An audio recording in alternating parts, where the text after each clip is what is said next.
Very good morning to everyone. जय हिंद, नमस्कार आप सभी लोगों को। और सबसे पहले तो आप सभी लोगों का बहुत बहुत स्वागत यहाँ पर एक्साइज एरिया में। हमारे लिए बहुत गर्व की बात है कि मीडिया के इतने साथी यहाँ पर आए हुए हैं और ये इस बात को दर्शाता है कि हमारा मीडिया कितना जागरूक है हमारे देश की सिक्योरिटी को लेकर के और हमारे आर्म फोर्सेस जो काम कर रहे हैं उसके बारे में। तो एक बार फिर आप सभी लोगों को धन्यवाद। आप लोग इतनी बड़ी तादाद में आते हैं तो हमारा भी हौसला अफजाई होता है कि मीडिया आके देख रहा है कि हम क्या कर रहे हैं। तो अभी हम क्या कर रहे हैं यहाँ पर, ये बहुत छोटे से कम लफ्ज़ों में आप लोगों को बतलाऊंगा। हमारा जो फॉर्मेशन है रैम डिवीज़न, उसका यहाँ पर पिछले 1 महीने से ट्रेनिंग चल रहा है और ये डिवीज़न जो हमारी वेस्टर्न कमांड की ऑफेंसिव फॉर्मेशन है खड़गा कोर, उसका एक हिस्सा है। यानी इस डिवीज़न का मेन मकसद पाकिस्तान के इलाके में घुसकर वहाँ पर दुश्मन को बर्बाद कर और वहाँ पर ऑब्जेक्टिव्स पर कब्जा करना है। तो ये पूरी ट्रेनिंग और ये पूरी एक्सरसाइज उस ऑब्जेक्टिव को हासिल करने के लिए है। और जैसा कि आपने देखा कि आज की लड़ाई काफ़ी कॉम्प्लिकेटेड है। टेक्नोलॉजी बहुत बड़े रूप में लड़ाई में शामिल हो गई है और सभी प्लेटफॉर्म्स, टैंक्स, बीएमपीज, अटैक हेप्टर्स, एयरक्राफ्ट सभी लड़ाई का एक हिस्सा हैं।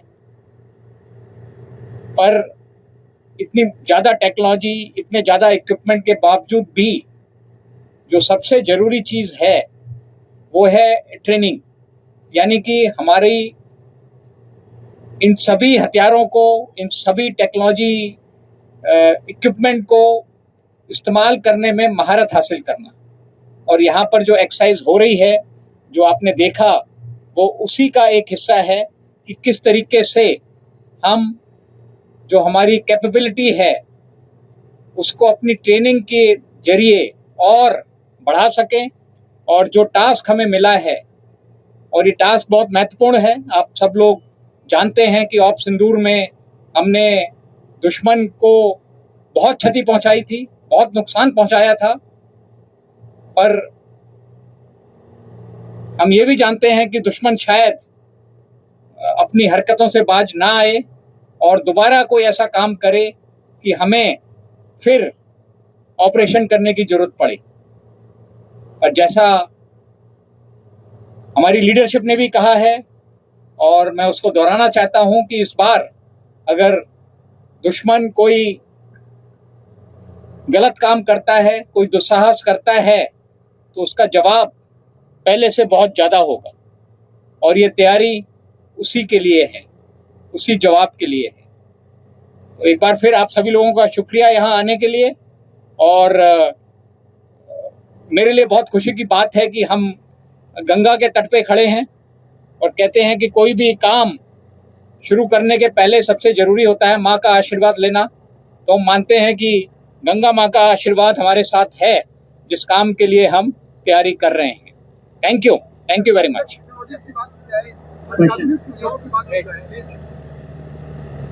Sir, good afternoon. मैं मनीष हूँ, इंडिया टीवी से।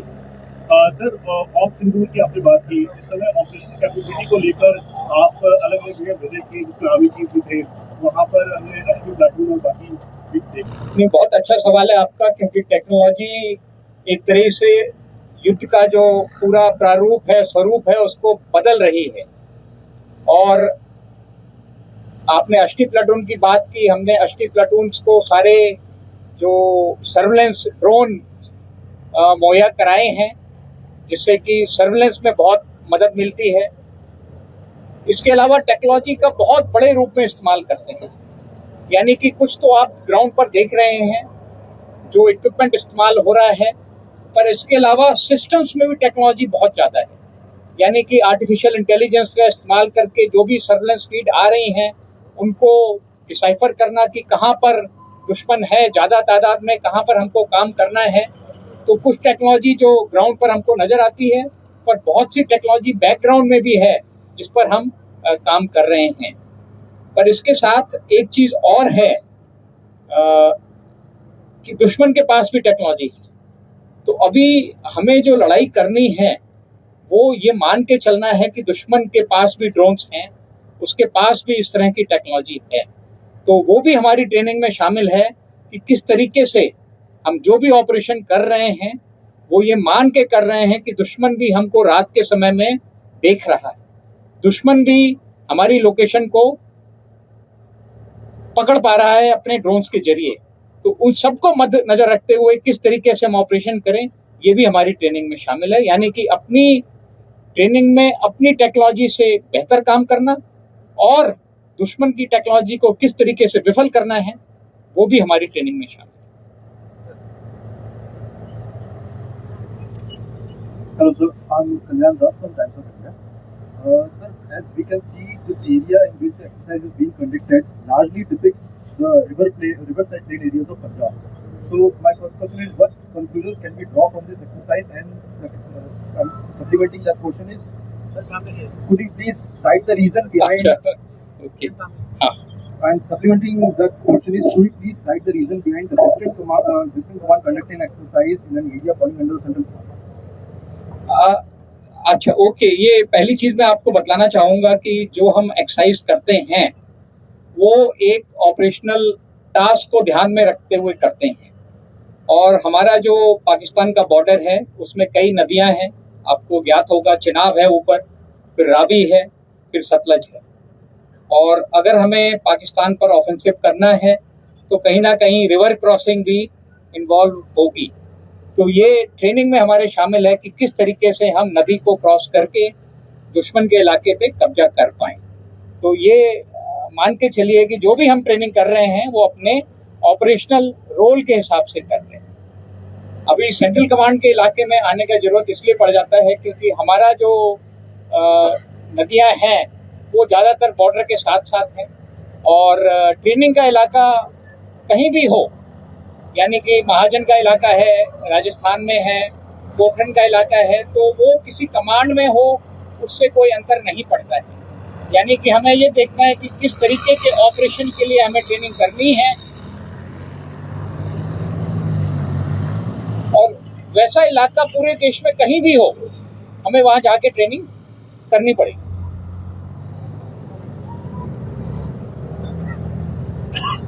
Umesh Shrivastava from News 18। Sir, भारतीय सेना समूचे विश्व में अपनी ताकत का लोहा बनवा रही है, अत्याधुनिक सुविधाओं से लैस है। ऑपरेशन सिंदूर में हमने पाकिस्तान को घुटनों पर ला दिया और अब जबकि मैं देख पा रहा हूँ कि यहाँ पर इतनी अत्याधुनिक सुविधाओं से लैस भारतीय सेना युद्धाभ्यास कर रही है। ये युद्धाभ्यास यकीनन दुश्मनों के दांत खट्टे करने के लिए काफी है, विजुअल भी काफी है। और आर्टिफिशियल इंटेलिजेंस का इस्तेमाल कैसे सेना कर रही है? नहीं, आपके दोनों सवाल बहुत अच्छे हैं और मेरा ये मानना है कि अगर दुश्मन हमारे इस अभ्यास को देख करके, हमारी तैयारी को देख करके, हमारी क्षमता को देख करके अगर कोई सबक लेता है और दोबारा कोई दुस्साहस नहीं करता है तो ये हमारे लिए बहुत अच्छा है। यानी अगर हम दुश्मन को अपनी ताकत से डिटर कर पाते हैं तो ये सबसे अच्छी बात है। पर अगर वो उसके बावजूद भी अगर कुछ करता है तो फिर जैसा आपने कहा कि इस बार हमको जो हमने ऑप सिंदूर में किया उससे कहीं बढ़ करके काम करना पड़ेगा। और आर्टिफिशियल इंटेलिजेंस जैसा आपने कहा बहुत जरूरी है। हम अपने सारे सिस्टम्स में, जो भी हमारे सिस्टम्स हैं, डिसीजन मेकिंग सिस्टम्स हैं, सर्वेलेंस सिस्टम्स हैं, उन सभी में हम आर्टिफिशियल इंटेलिजेंस का इस्तेमाल कर रहे हैं।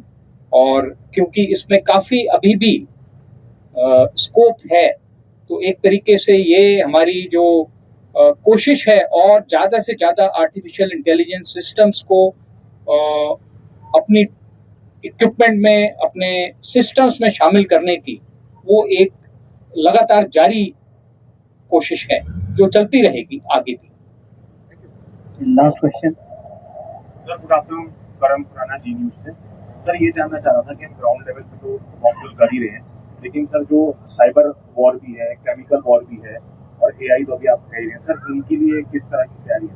नहीं, इसी के लिए साइबर से लेकर के केमिकल, न्यूक्लियर, बायोलॉजिकल सभी तरह की लड़ाई की हमारी तैयारी है। आप ये मान के चलिए कि हमें विश्वास है कि अगली लड़ाई सिर्फ एक डोमेन में नहीं होगी, मल्टी डोमेन ऑपरेशंस होंगे। लड़ाई स्पेस में भी होगी, साइबर में भी होगी, ईडब्ल्यू में भी होगी, इन्फोवॉर में भी होगी। पर जीत जो है वो जमीन पर ही हासिल होगी।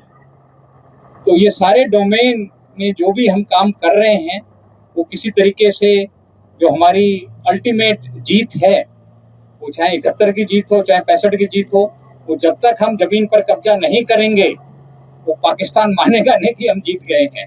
तो डोमेन सारी जरूरी हैं, हम सारी डोमेन में लड़ाई की तैयारी कर रहे हैं। पर जो आप ग्राउंड पर देख रहे हैं ये फिर लास्ट, ये मान के चलिए कि सारी डोमेन को मिला करके लास्ट में जो ऑपरेशन होना है वो यही है जो आप देख रहे हैं।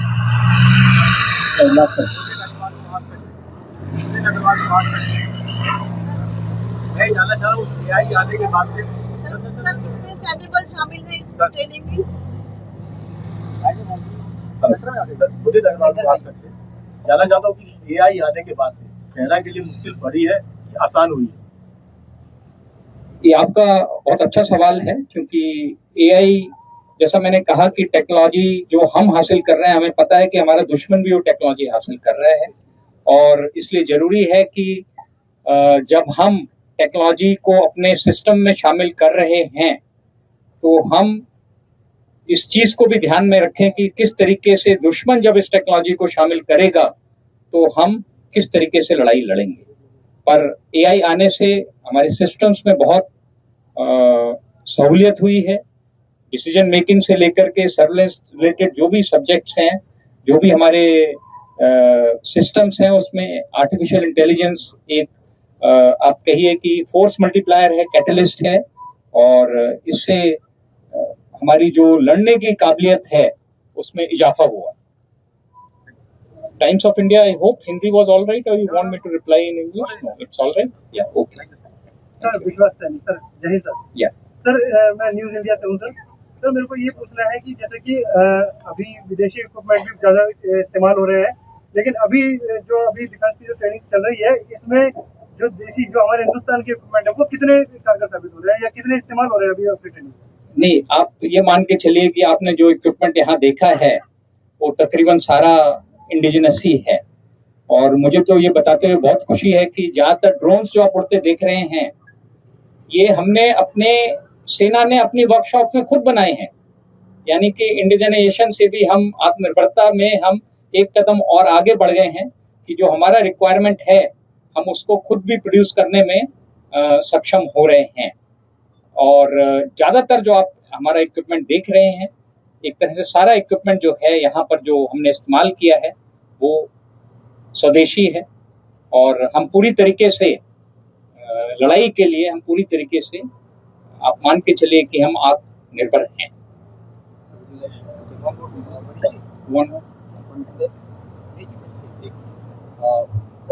मेरा सवाल हो रहे हैं ताकि जो आए सेना में तो वो उस दिमाग के साथ आए जो उनको जरूरत है। Thank you. नहीं, आपका जो सवाल है अच्छा सवाल है। और जो हमारी रिक्रूटमेंट पॉलिसी है उसमें लगातार चेंजेस आ रहे हैं कि किस तरीके से हम जो लोग हैं जिनका टेक्निकल बेंट ऑफ माइंड ज़्यादा है, क्योंकि टेक्नोलॉजी काफ़ी हद तक हर क्षेत्र में शामिल हो गई है, तो इसका भी हम ध्यान रख रहे हैं किस तरीके से हम टेक्नोलॉजिकली कैपेबल लोगों को भर्ती कर पाएँ। बहुत सारी, ये पूरा एक अलग विषय है, बहुत विस्तार में इसमें बात नहीं कर पाऊंगा। होम एंड अर्थ में भी हमने कोशिश की है कि हम टीए में, होम एंड अर्थ में भी कि हम टेक्नोलॉजिकली क्वालिफाइड लोगों को फौज में ले सकें। पर ये एक मेजर चैलेंज है और हमारी रिक्रूटमेंट पॉलिसी में जो जरूरी बदलाव हैं इसके मद्देनजर वो किए जा रहे हैं।